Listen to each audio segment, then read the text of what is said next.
Dès le 5e siècle avant Jésus-Christ, le philosophe grec Démocrite s'intéresse à la matière.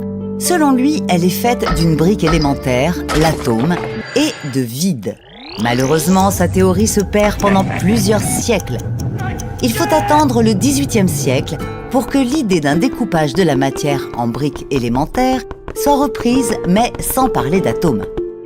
Durant cette période, des savants européens étudient les gaz comme la vapeur d'eau. Ils constatent que la matière qui les constitue peut être décomposée en éléments comme l'hydrogène et l'oxygène. Ils vont alors les étudier et les classer. La chimie est née. Mais ce n'est qu'au début des années 1800 que le terme atome ressurgit. Le chimiste John Dalton avance que la matière est faite de petites billes dures, les atomes, et que les réactions chimiques sont des assemblages de ces atomes.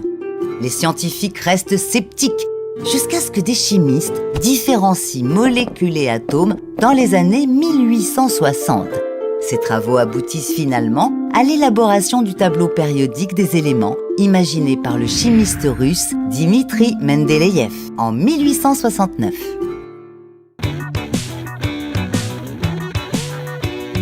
Et si l'atome était comparable à un gâteau au raisin ? Après la découverte de l'électron en 1897, le physicien Joseph John Thomson suppose que les atomes sont comme une pâte chargée positivement qui emprisonne des grains négatifs, les électrons. Il baptise ce modèle Plum Pudding, du nom d'un dessert de son pays d'origine, l'Angleterre. Cette conception de l'atome n'était pas bonne et sera remise en cause plus tard par Ernest Rutherford, un physicien néo-zélandais. Celui-ci se lance dans l'étude de la radioactivité récemment découverte. Il identifie alors des particules émises par les atomes tels que les rayons alpha, c'est-à-dire des noyaux d'hélium. En étudiant en 1909 des atomes bombardés par ces rayons, il découvre que l'atome possède un noyau en son centre et que ce noyau baigne dans le vide. 10 ans plus tard, grâce à une nouvelle expérience, Ernest Rutherford découvre que le noyau est composé de particules plus petites qu'il baptisera protons.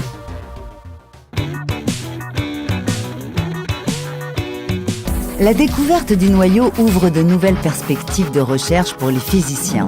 C'est le début de la physique nucléaire qui s'attache désormais à décrire la structure de l'atome, le comportement de ses particules et les phénomènes physiques qui se déroulent dans le noyau. Ainsi, après sa découverte de 1909, Ernest Rutherford pense qu'un atome est constitué d'un noyau en son centre et d'électrons lui tournant autour. On cherche aussi à comprendre un phénomène connu depuis le 19e siècle, l'émission de lumière par les atomes. En 1913, Niels Bohr, en s'aidant de travaux de Max Planck sur les rayonnements électromagnétiques, montre que pour l'atome d'hydrogène, les électrons ne peuvent occuper que certaines orbites particulières. Pour les autres atomes, la réponse est plus complexe et viendra des physiciens quantiques qui étudient le comportement des particules.